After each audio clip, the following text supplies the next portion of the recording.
덴버 시원장로교회 성도 여러분 반갑습니다. 2020년 11월 24일 굿모닝 자이언 덴버 보내드립니다. 지난주 토요일에 우리가 이사야를 마쳤습니다. 여러분 긴 시간 동안 이사야 공부하시느라고 또 묵상하시고 또 은혜 받으셨을 뿐만 아니라 여러분 긴 시간 또 하나님의 말씀 구약 성경 중에 가장 긴 말씀인데 그 말씀을 저와 여러분이 굿모닝 자이언 덴버 묵상을 통해서 마치신 거 참 위로드리고 수고 많이 하셨습니다. 오늘은 예고해드린 대로 예레미야 계론의 내용을 우리 함께 묵상하겠습니다. 잠시 후에 화면을 보시면서 예레미야 계론에 대한 내용 함께 공부하겠습니다. 예레미야 계론은 여기 예레미야의 사진을 보면서 시작하면 좋을 것 같습니다. 예레미야 왼쪽에 보면은 이미 멸망한 성읍이 뒤에 보이고 그리고 아이를 안고 있는 이 여인의 모습이 보이지만 아이가 젖을 먹지 않고 지금 병에 걸린 것인지 죽은 것인지 모르지만 아주 겁에 창백하게 질려있는 말을 잃어버린 여인과 아기의 모습이고 이 두 부부는 아주 이 자녀가 지금 죽은 것 같습니다. 절망에 빠져 얼굴을 파묻고 슬퍼하고 있습니다. 오른쪽에는 이 아버지는 칼을 내려놓고 아마 전쟁에서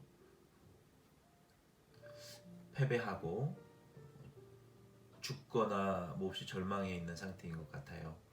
이 아들이 아버지의 입에 턱 밑에 손을 갖다 대면서 아버지가 괜찮은지 확인하고 있는 몹시 겁에 질려 있는 모습인 것 같습니다. 그리고 이 오른쪽 두 여인은 뭔가 분노와 절망을 함께 느끼는 심각한 대화를 하고 있는 모습이고요. 여기에 한 남자가 같이 쓰러져 있습니다. 그리고 이 뒤에는 불타고 있는 예루살렘 성의 모습인 것 같습니다. 에스겔의 모습을 보면 여기에 지금 성전 기둥인지 또 예루살렘의 성읍의 기둥인지 이 큰 기둥 돌 기둥 위에 앉아서 이게 보면은 여기 글씨와 문양 같은 것이 여기 새겨져 있는데요. 예레미야는 왼손으로는 이 기둥에 손을 고이고 심각한 고뇌에 빠져 있고 그러나 오른손은 강하게 하나님의 말씀을 붙들고 있는 이런 예레미야의 모습을 보여주고 있습니다. 이 모습, 이 사진을 통해서 예레미야 전체의 주제와 내용이 여기에 담겨 있다고 볼 수 있습니다.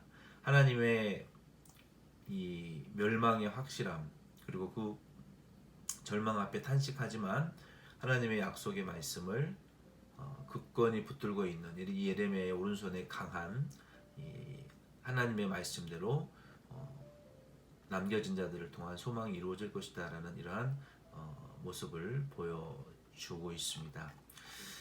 예레미야의 계론과 제목을 우리 함께 살펴봅시다.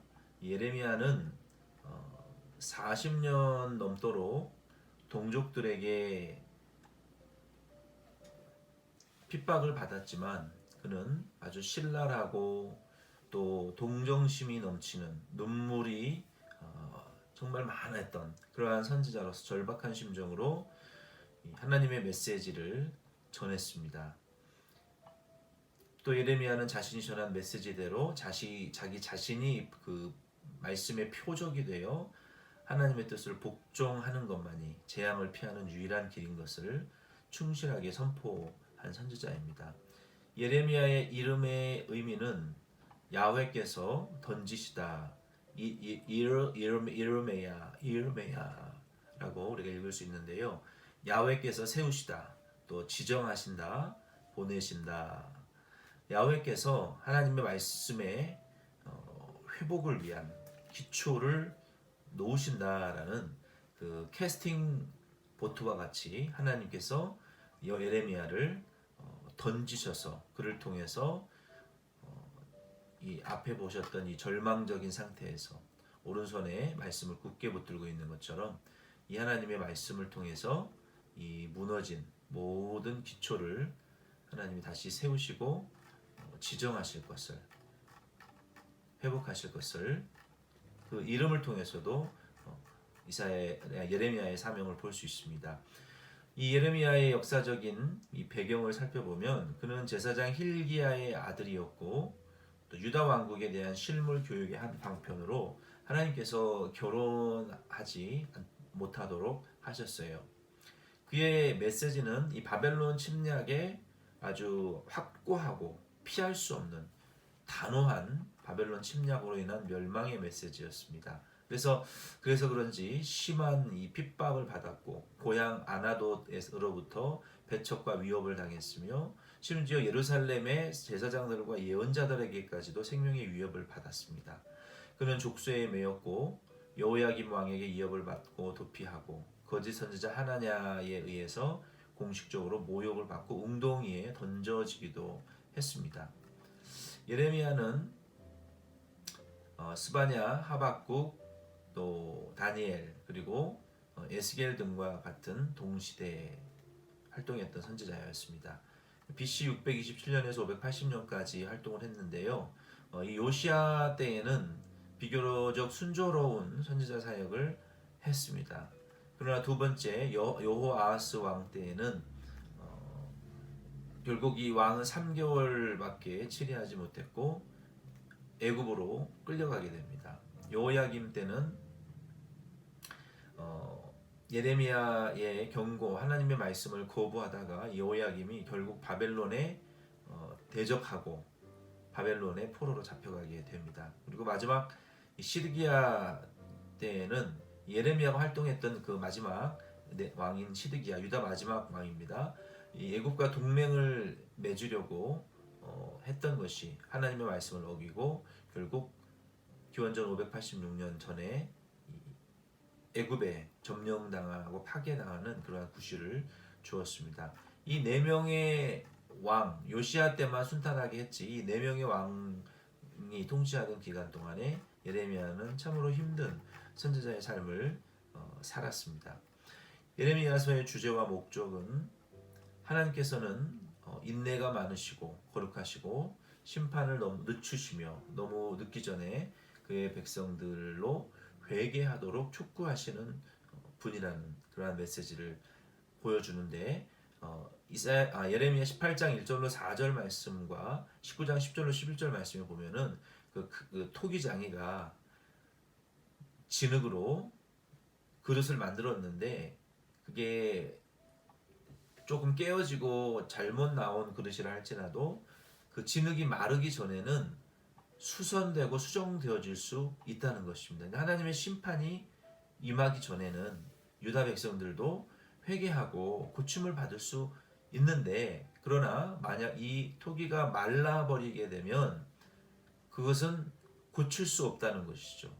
그거는 깨트리고 그냥 쓰레기에 불과한 것입니다. 더 이상 쓸 수 없는 아무짝에도 쓸모없는 무용지물에 쓸모없는 버림받는 그림과 같은 것이기 때문에 예레미야는 이러한 임박한 재앙을 초래하게 된 도덕적이고 영적인 이유들을 열거하면서 하나님의 은혜로운 소망과 회복이 남은 자들을 통하여 새로운 언약이 성취될 것을 말하고 있습니다. 이 남은 자에 대한 이야기는 이사야 선지서 내내 관통하는 중요한 그 사상 중에 한 가지입니다. 하나님께서 심판하시는 중에서도 이스라엘 백성들 중에서 유다 백성들 중에서도 거룩한 그루터기와 같이 남겨두시고 하나님의 구원 운동을 그 은혜의 혜택을 입히시는 자들이 반드시 있다라는 사상입니다.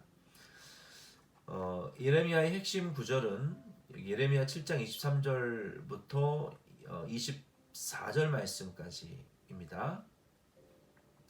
오직 내가 이것으로 그들에게 명하여 이르기를 너희는 내 목소리를 들으라.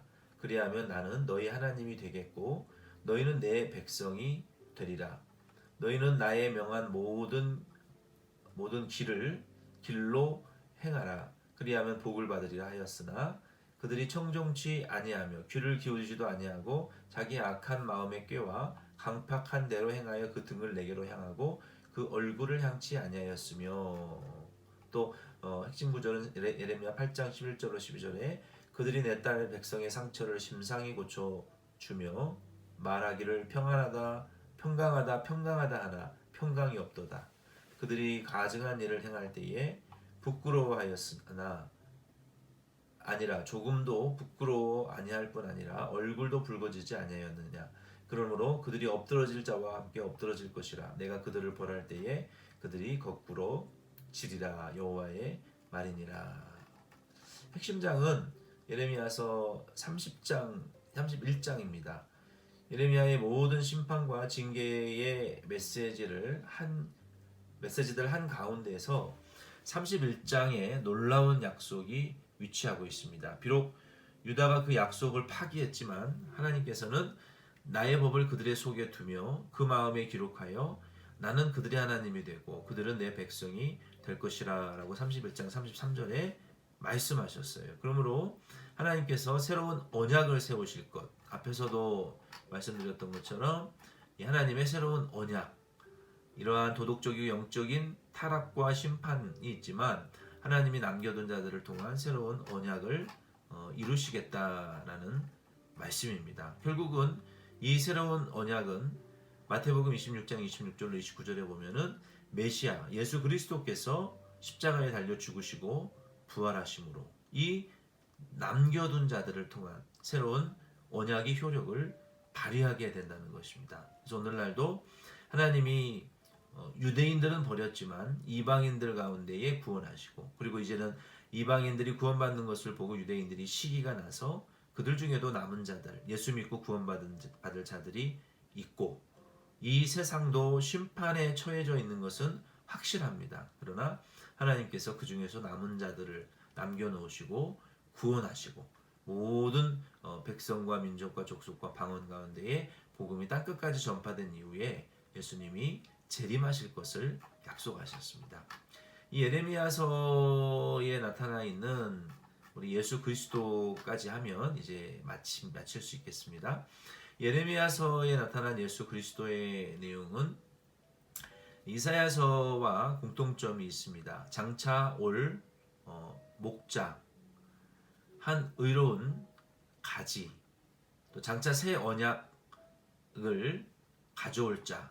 이 언약은 창세기 12장 1절로 3절에 아브라함에게 약속하신 언약이요 신명기 28장부터 30장에 그 모세와 백성들에게 약속하신 언약이요 사무엘하 7장 1절로 17절에 다윗에게 약속하신 확실한 구원의 언약입니다. 이러한 장차 목자로 또 의로운 가지로 새 언약을 가지고 오실 그분은 바로 예수 그리스도인 것을 우리가 알 수 있습니다.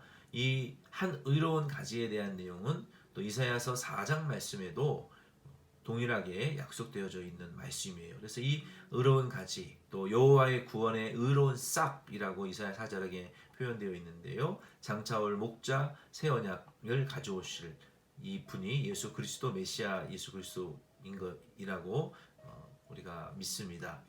23장 5절로 6절 말씀에 그 중에 한 구절을 우리가 읽어보면 나 여호와가 말하노라 보라 때가 이르리니 내가 다윗에게 한 의로운 가지를 일으킬 것이라 그가 왕이 되어 지혜롭게 행사하며 세상에서 공평과 정의를 행할 것이며 그의 날에 유다는 구원을 얻겠고 이스라엘은 평안히 거할 것이며 그 이름은 여호와 우리의 의라 일컬음을 받으리이다.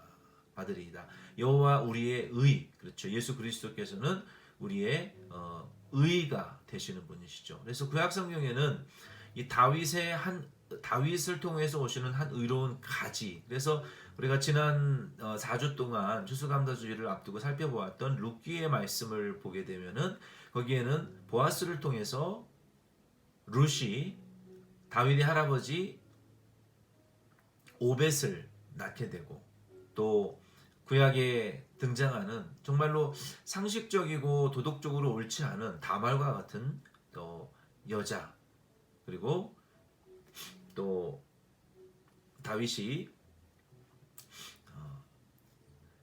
그러한 예수 그리스도의 그 계보를 그렇게 롯기에 그렇게 계보를 우리가 중요시 여겼던 이유는 이 다윗의 한 족속을 통해서 의로운 가지가 올 것을 가르쳤기 때문에 그렇게 이 다윗의 계통에 참여하는 것을 중요하게 여겼습니다. 구약에는 예레미야는 연대기 순서, 시간적인 순서로 기록되어져 있지 않기 때문에 우리가 맥을 잡기는 어렵지만 우리가 다음의 기준을 통해서 예레미야를 내용을 4부로 나누어서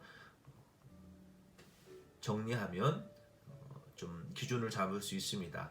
이 예레미야서는 이사야서는 그래도 연대기 순서대로 좀 쓰여져 있어요.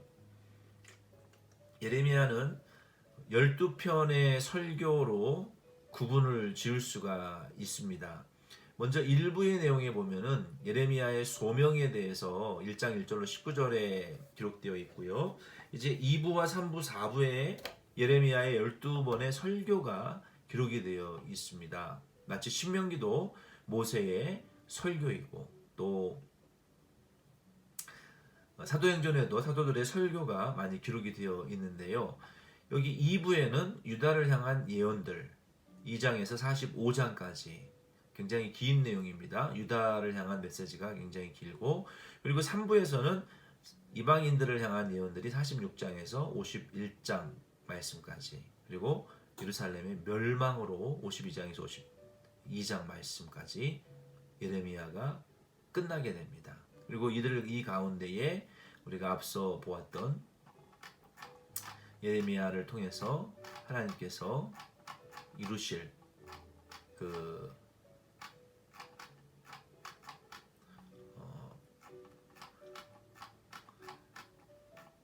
약속들,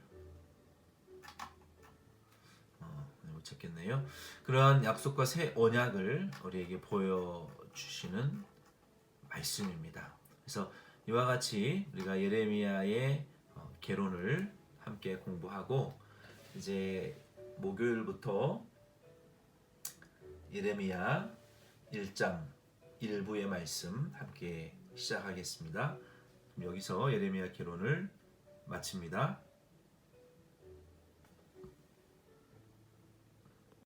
여러분 수고 많이 하셨습니다. 수요 가정예배 잘 드리시고 목요일 날 아침에 뵙겠습니다.